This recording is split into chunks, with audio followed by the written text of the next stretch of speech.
ಎಲ್ರಿಗೂ ನಮಸ್ಕಾರ. ಈ ವಿಡಿಯೋ ಮಾಡ್ತಿರೋ ಮುಖ್ಯ ಉದ್ದೇಶ, ಇವತ್ತು ಇನ್ಸ್ಟಾಗ್ರಾಮ್ ಮತ್ತು ಟ್ವಿಟರ್ ಅಲ್ಲಿ ಒಂದು ವಿಡಿಯೋ ನೋಡಿದೆ. KTM ಸಿನಿಮಾನ ನೋಡಬೇಕು ಅಂತ ಹೇಳಿ ಬುಕ್ ಮೈ ಶೋಲಿ ಟಿಕೆಟ್ಸ್ನ ಬುಕ್ ಮಾಡಿಕೊಂಡು ಮೈಸೂರಲ್ಲಿರುವ ಒಂದು ಥಿಯೇಟರ್ಗೆ ಪ್ರೇಕ್ಷಕರು ಬರ್ತಾರೆ.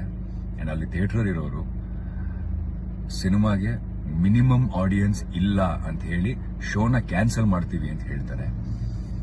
ಹಾಗಾದ್ರೆ ಬುಕ್ ಮೈ ಶೋಲಿ ಟಿಕೆಟ್ನ ಯಾಕೆ ಅಕ್ಸೆಪ್ಟ್ ಮಾಡ್ಕೊಂಡ್ರು? ನಾವು ತುಂಬಾ ದೂರದಿಂದ ಬಂದಿದ್ದೀವಿ ಅಂತ ಹೇಳಿದ್ರು ಕೂಡ ಇಲ್ಲ, ಶೋ ನಡೆಯೋದಿಲ್ಲ ಅಂತ ಹೇಳಿ ಶೋನ ಕ್ಯಾನ್ಸಲ್ ಮಾಡ್ತಾರೆ. ಅವರಿಬ್ಬರ ಮಧ್ಯೆ ಒಂದಿಷ್ಟು ಮಾತುಕತೆ ಆಗುತ್ತೆ. ಬಹಳ ಬಹಳ ನೋವಾಗ್ತಾ ಇದೆ.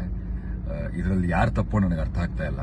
ಬುಕ್ ಮೈ ಶೋ ಅವ್ರ ತಪ್ಪ, ಅಥವಾ ಥಿಯೇಟರ್ ಅವ್ರ ತಪ್ಪ, ಅಥವಾ ಸಿನಿಮಾ ಮಾಡಿರೋ ನಮ್ಮದೇ ತಪ್ಪ ಅಂತ.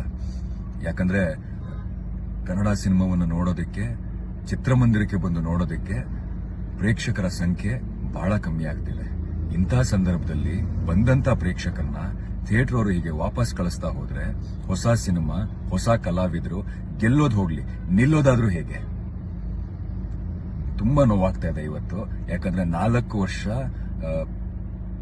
ಬಹಳ ಕಷ್ಟಪಟ್ಟು ಎದೆಗೊತ್ಕೊಂಡು ಮಾಡಿರುವಂತಹ ಸಿನಿಮಾ ಉತ್ತಮವಾದ ಪ್ರತಿಕ್ರಿಯೆ ಬರ್ತಿರುವ ಸಮಯದಲ್ಲಿ, ವರ್ಡ್ ಆಫ್ ಮೌತ್ ಸ್ಪ್ರೆಡ್ ಆಗ್ತಿರುವ ಸಮಯದಲ್ಲಿ ಆಡಿಯನ್ಸ್ ಥಿಯೇಟರ್ಗೆ ಬಂದಾಗ ಶೋ ಇಲ್ಲ ಅಂತ ಹೇಳಿ ವಾಪಸ್ ಕಳಿಸಿದ್ರೆ ಸಿನಿಮಾ ಹೇಗ್ ನಿಲ್ಲುತ್ತೆ? ಸೊ ನಾನು ಈ ವಿಡಿಯೋ ಮುಖಾಂತರ ಬಂದಂತ ಪ್ರೇಕ್ಷಕರಲ್ಲಿ ಕ್ಷಮೆ ಯಾಚಿಸ್ತೀನಿ. ನೀವು ಸಿನಿಮಾನ ನೋಡೋದಕ್ಕೆ ಥಿಯೇಟರ್ವರೆಗೂ ಬಂದ್ರಿ, ಆದ್ರೆ ಈ ಸಿನಿಮಾನ ತೋರಿಸೋ ಯೋಗ್ಯತೆ ನಮಗಿಲ್ಲದೆ ಹೋಯ್ತು. ಸೊ ಹಾಗಾಗಿ ನಾನು ಎಲ್ಲರಲ್ಲೂ ಕ್ಷಮೆ ಯಾಚಿಸ್ತೀನಿ.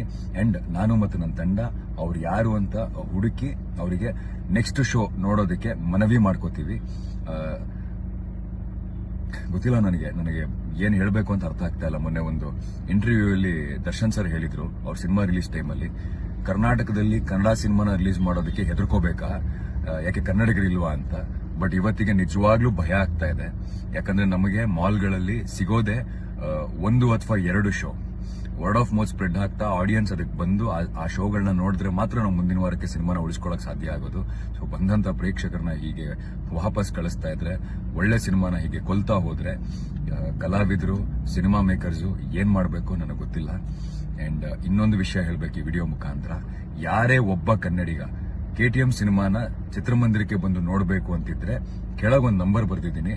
ಥಿಯೇಟರ್ ಅಲ್ಲಿ ಇರುವಂತವರು ದಯವಿಟ್ಟು, ಏನೋ ಒಂದು 10 ಜನ ಇರಬೇಕಂತೆ ಒಂದು ಶೋ ನಡೆಯೋದಕ್ಕೆ, ನನಗೂ ಗೊತ್ತಿರಲಿಲ್ಲ ಇದು. ಸೊ ಆ ಒಬ್ಬ ಕನ್ನಡಿಗ ಥಿಯೇಟರ್ಗೆ ಬಂದು ಸಿನಿಮಾ ನೋಡಬೇಕು ಅಂತಿದ್ರೆ ಇನ್ನು ಉಳಿದ 9 ಟಿಕೆಟ್ನ ನಾನು ಖರೀದಿ ಮಾಡ್ತೀನಿ. ಯಾಕಂದ್ರೆ ನಾವು ಮಾಡಿರುವಂತಹ ಕೆಲಸ ಒಬ್ಬರಿಗೆ ತಲುಪುತ್ತೆ ಅಂತಂದ್ರೆ ಅದಕ್ಕೋಸ್ಕರ ನಾವು ಯಾವ ಹಂತಕ್ಕೆ ಹೋಗೋದಕ್ಕೂ ರೆಡಿ ಇದ್ದೀವಿ. ಸೊ ಆ 9 ಟಿಕೆಟ್, ಅದೆಷ್ಟೇ ಟಿಕೆಟ್ ಇರಲಿ, ಆ ಟಿಕೆಟ್ನ ನಾನು ಖರೀದಿ ಮಾಡ್ತೀನಿ. ಈ ಕೆಳಗಡೆ ನಂಬರ್ ಬರ್ದಿದ್ದೀನಿ. ಪ್ರೇಕ್ಷಕರಲ್ಲೂ ವಿನಂತಿನೂ ಅಷ್ಟೇನೆ, ನೀವು ಒಬ್ಬರೇ ಹೋಗಿ ಇಲ್ಲ ಮಿನಿಮಮ್ ಆಡಿಯನ್ಸ್ ಇಲ್ಲ ಅಂತ ಶೋ ಕ್ಯಾನ್ಸಲ್ ಆಗ್ತಿದೆ ಅಂದ್ರೆ ಈ ನಂಬರ್ಗೊಂದು ಮೆಸೇಜ್ ಮಾಡಿ, ಶೋ ರನ್ ಆಗೋದಕ್ಕೆ ಅದು ಎಷ್ಟು ಟಿಕೆಟ್ ಬೇಕೋ ಅಷ್ಟು ಟಿಕೆಟ್ನ ನಾನು ಖರೀದಿಸ್ತೀನಿ. ಸೊ ಇದಕ್ಕಿಂತ ಹೆಚ್ಚಿಗೆ ನಾನು ಇನ್ನೇನು ಹೇಳಲಾರೆ. ಒಂದು ರಿಕ್ವೆಸ್ಟ್ ಎಲ್ಲರಲ್ಲೂ, ಹೊಸ ಸಿನಿಮಾಗಳನ್ನ, ಹೊಸಬ್ರ ಸಿನಿಮಾಗಳನ್ನ, ಸಣ್ಣ ಕಲಾವಿದರ ಸಿನಿಮಾಗಳನ್ನ ದಯವಿಟ್ಟು ಕೊಲ್ಲಬೇಡಿ. ಒಳ್ಳೆ ಪ್ರತಿಕ್ರಿಯೆ ಬರುವ ಸಂದರ್ಭದಲ್ಲಿ ನಮ್ಮ ಜೊತೆ ನಿಂತು ನಮಗೆ ಸಹಕರಿಸಿ ಅಂತ ನಾನು ಎಲ್ಲರಲ್ಲೂ ಕೇಳ್ಕೊತೀನಿ. ಎಲ್ಲರಲ್ಲೂ ಕಳಕಳಿಯ ವಿನಂತಿ ಇದ್ನಂತ. Thank you.